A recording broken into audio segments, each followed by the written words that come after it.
ہمیں جہاں پہ مذہب کی بات نظر آ جاتی ہے ہم تو فوراً سے پکڑ لیتے ہیں کہ اس کو نہ جانے دینا. اپنے کردار کشی نہیں کرتے. ہمارے وہ جون ایریا نے کہا تھا بولتے کیوں نہیں میرے حق میں ابلے پڑ گئے کیا زبان پہ؟ کیا ان کے بارے میں بولتے ہوئے ابلے پڑتے ہیں زبان پہ؟ یہ سوشل میڈیا والوں کو, یہ پرنٹ میڈیا والوں کو, یہ جو میڈیا والے کیوں نہیں بتاتے؟ یہ جو پچھلے دنوں واقعہ ہوا ہے لاہور گرامر اسکول کا, جس میں وہ بچیوں نے کہا کہ ابھی ہماری تصویریں لیک ہوئی ہیں اور ہماری جو ہے وہ ٹیچر ہمیں ہراس کرتے ہیں. کدھر گئی عوام ساری؟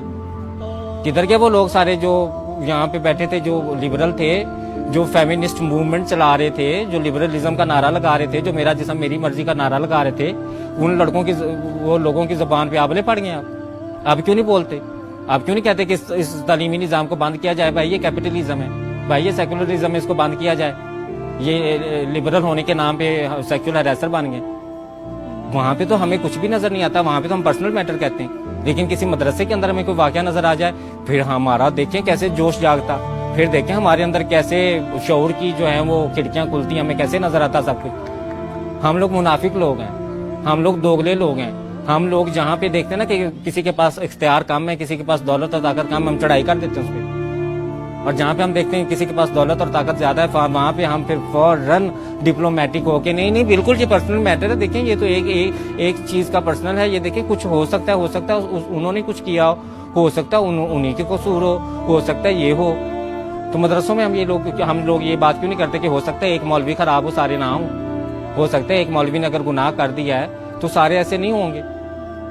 استاد جو روحانی باپ روح کی تذلیل کر رہا ہو, جو تصویریں سینڈ کر رہا ہو, استاد آپ روح نہیں کانپتی یہ بات سن کے کہ استاد اپنے طالب علم کی ننگی تصویریں لگا رہا ہے؟ ہمارے رب نے, ہمارے اللہ تعالیٰ نے جو ہمارے نبی پاک صلی اللہ علیہ وسلم پہ پہلی وحی بھیجی وہ کون سی تھی؟ پڑھ اپنے رب کے نام سے جس نے تجھے پیدا کیا. تو پڑھائی کی تو اتنی تعلیم کی اہمیت تھی, تو وہ تعلیم کی اہمیت ہمارے معاشرے میں تو ایک کاروبار بزنس بن گئی.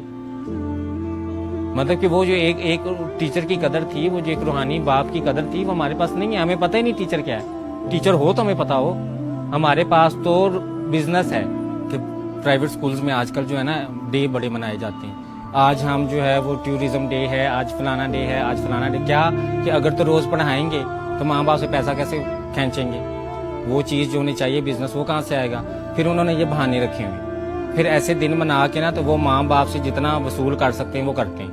مطلب کہ مجھے تو لگتا ہے کہ کل کلام کوئی ایسا وقت بھی آ جائے گا کہ اسکول والے کہیں گے کہ آپ کے بچے کی جو ہے نا سائیکولوجیکل ہیلتھ اور مینٹل ہیلتھ کے لیے آپ جداد کا آدھا حصہ بھی ہمارے اسکول میں رکھوا دیں, تاکہ بچہ جو ہے نا وہ مینٹلی ریلیکس رہے, اسے پتا ہو کہ میرے پاس فیوچر سیکورٹی ہے. ظاہر بات ایسے تو نہیں نا کہیں گے کہ ہمیں آدھا حصہ جداد میں سے دے دو. اس کے لیے بھی ایک بہت بڑی فلم بنائیں گے.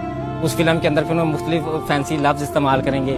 بہت زیادہ ضرورت ہے سائیکو سوشل کاؤنسلنگ کی آپ کے بچے کو, اور اس کی فیوچر سیکورٹی بہت ضروری ہے. آپ تو جانتے ہیں نا, تو آپ ایسا کریں اپنی جداد کے کاغذات بھی ہمارے اسکول میں رکھوا دیں. ابھی ان کا بس نہیں چلتا, وہ شروع تو یہاں سے بھی وہ یہ بھی چھوڑے نا. یہ تعلیم کون سی ہے بھائی؟ یہ وہ والی تعلیم ہے جو ہمارے نبی پاک صلی اللہ علیہ وسلم نے کہا تھا کہ علم حاصل کرو چاہے چین بھی جانا پڑے. چین میں یہ والی دن بنانے سیکھنے جانا تھا کہ مڈ ڈے کون سا, اور پرپل ڈے کون سا, اور بلو ڈے کون سا, اور فلانا ڈے کون سا. یہ والا وہ علم نہیں تھا. وہ علم تھا جو ہمیں جہالت سے نکالے, جو ہم ابھی تک نہیں نکلے. پھر ہمارے نبی پاک صلی اللہ علیہ وسلم نے فرمایا کہ ماں کی گود سے لے کے مفہوم ہے کہ قبر تک علم حاصل کرو. اب ماں کی گود سے لے کے قبر تک علم حاصل کرنے کا مطلب کیا ہوا کہ بیکن ہاؤس کو شکر ہے یہ ابھی بات پتہ نہیں چلی. ان مہنگے اسکولوں کو پتہ چل گئی تو انہوں نے کہنا کہ آپ اپنے بچے کے بڑھاپے تک کی فیس جمع کرا دیں, تاکہ یہ مرے گا تو ہمیں پتہ چلے گا کہ اس کے مرنے تک ہم ساری اس کی فیس جو ہے وہ لے لیں. اس کی زندگی میں جو کمائے گا اس کا شیئر بھی ہمیں دے دیں. یہ تو ابھی انہیں پتہ نہیں ہے کہ ہمارے اسلام میں تو قبر تک علم حاصل کرنے کو کہا گیا. انہیں آج یہ پتہ چل جائے تو یہ دیکھنا کل ہی یہ کوئی پرپوزل نکالتے, ماں باپ پیرنٹ ٹیچر میٹنگ بلائیں گے اور اس میں کہیں گے کہ بھئی آپ کے بچے کو مرنے تک ہم تعلیم دینا چاہتے ہیں. یہ تو آپ 16 سالوں کے بعد تو پھر ہمارا بزنس بند ہو جائے گا, آپ کا بچہ نکل جائے گا, پھر ہم فیس کہاں سے ماٹیں گے. تو وہ یہ والا علم نہیں تھا. ہمیں سوچنا چاہیے ہمارے نبی پاک صلی اللہ علیہ وسلم نے کون سا علم ہمیں کہا تھا کہ جا کے حاصل کرو. وہ آپ کو واقعہ تو یاد ہی ہوگا کہ جب فتح مکہ کے موقع پہ جو قیدی غلام تھے ان کو کہا گیا کہ آپ 10 لوگوں کو پڑھائیں اور آپ کو رہا کر دیا جائے گا. آزادی کی قیمت تعلیم کے ساتھ جوڑ دی. مطلب کہ آپ کو یہ تو نہیں کہا گیا کہ آپ اتنا زیادہ مال غنیمت جتنا بھی ہے وہ استادوں کو دے دیں. اس وقت یہ اسکول اس وقت کے کھلے ہوتے نا تو انہوں نے کہنا تھا کہ جی یہ مال غنیمت جتنا بھی ہے نا یہ بچوں کی سوشل سیکورٹی کے لیے ہمیں دے دیں. یہ ہم اپنے پاس رکھ لیتے ہیں بچوں کا مالا تعلیم دینے. انہوں نے پھر بھی مالے غنیمت لے لینا تھا, تعلیم نہیں دینی تھی. اب مجھے سمجھ نہیں آتی کہ ایک تو ماں باپ بیچاروں نے جان توڑ کے, جان مار کے, فاقے کر کے, پیسے اکٹھے کر کے بچے کو اسکول میں داخل کرا دیا. 10 سال میٹرک تک وہ انتظار کر رہے ہیں کہ یہ کوئی 20 دن تو ایک ہفتے میں مناتا ہے, پتہ نہیں کس کس چیز کے یہ دن مناتا ہے. تو یہ تو پتہ نہیں 10ویں کے بعد نکلے گا تو یہ کیا افلاطون چیز بن کے نکلے گا. تو وہ تو افلاطون بن کے نہیں نکلتا, وہ تو یا ریپسٹ بن کے نکلتا ہے, یا وہ سیکچول ہریسر بن کے نکلتا ہے, یا وہ ڈرگ ایڈکٹر بن کے نکلتا ہے. کتنی یونیورسٹیز میں چلے, میں آپ کو سارلا جا کے دکھاتی ہوں, وہاں پہ نشہ لڑکیاں اور لڑکے مل کے کر رہے ہیں. وہ جو قوم کی ماں تھی, وہ جو ماں جس کے بارے میں کہا گیا تھا کہ آپ مجھے اچھی مائیں دیں, میں آپ کو اچھی قوم دیتا ہوں, وہ ماں تو آج نشے پہ لگی ہوئی ہے, وہ تو آئس پی رہی ہے. وہ باپ, وہ جو جنت کا دروازہ باپ ہے مستقبل کا, وہ لڑکا جس نے باپ بننا ہے, وہ لڑکا جس نے آنے والی نسل کو سنوارنا ہے, وہ تو نشے پہ لگا ہوا ہے. علم کی اہمیت تو ہمارے مذہب نے اتنی زیادہ بتائی ہے, ٹھیک ہے نا.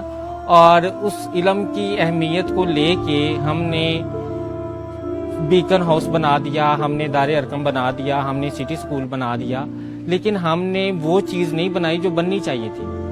ہمیں وہ والے سکول بنانے چاہیے تھے جہاں پہ حکومت نے بھینسیں نہ باندھی ہوتی, جہاں پہ اسٹوڈنٹ آتے, کیونکہ ریاست کی ذمہ داری ہے تعلیم دینا. اور ریاست نے جو ہمیں سکول بنا کے دیے ہیں ان میں یا تو ٹیچر ہی نہیں آتے, ٹھیک ہے, اور اگر ٹیچر آتے ہیں تو وہ اپنے بچوں کو اپنے گھر کا کام کرواتے ہیں. آپ کو کسی گاؤں میں تو نہیں نا سٹی سکول, سٹی گرامر اور دار ارقم اور بیکن ہاؤس اور پتہ نہیں کون سا ہاؤس اور کون کون سے یہ ایلیٹوں کے جو سکول ہیں, یہ آپ کو گاؤں قصبے میں تو نظر نہیں آئیں گے. گاؤں قصبے میں آپ کو سرکاری ٹیچر نظر آئے گا. سرکاری ٹیچر کا امیج کیا ہے مجھے بتائیں آپ. ایک روحانی باپ گاؤں میں بھی بیٹھا ہوا ہے نا, ہمارا جو ایک قصبے ہے اتنے زیادہ, وہاں پہ بھی ایک روحانی باپ بیٹھا ہے جس کی ہم بات نہیں کرتے.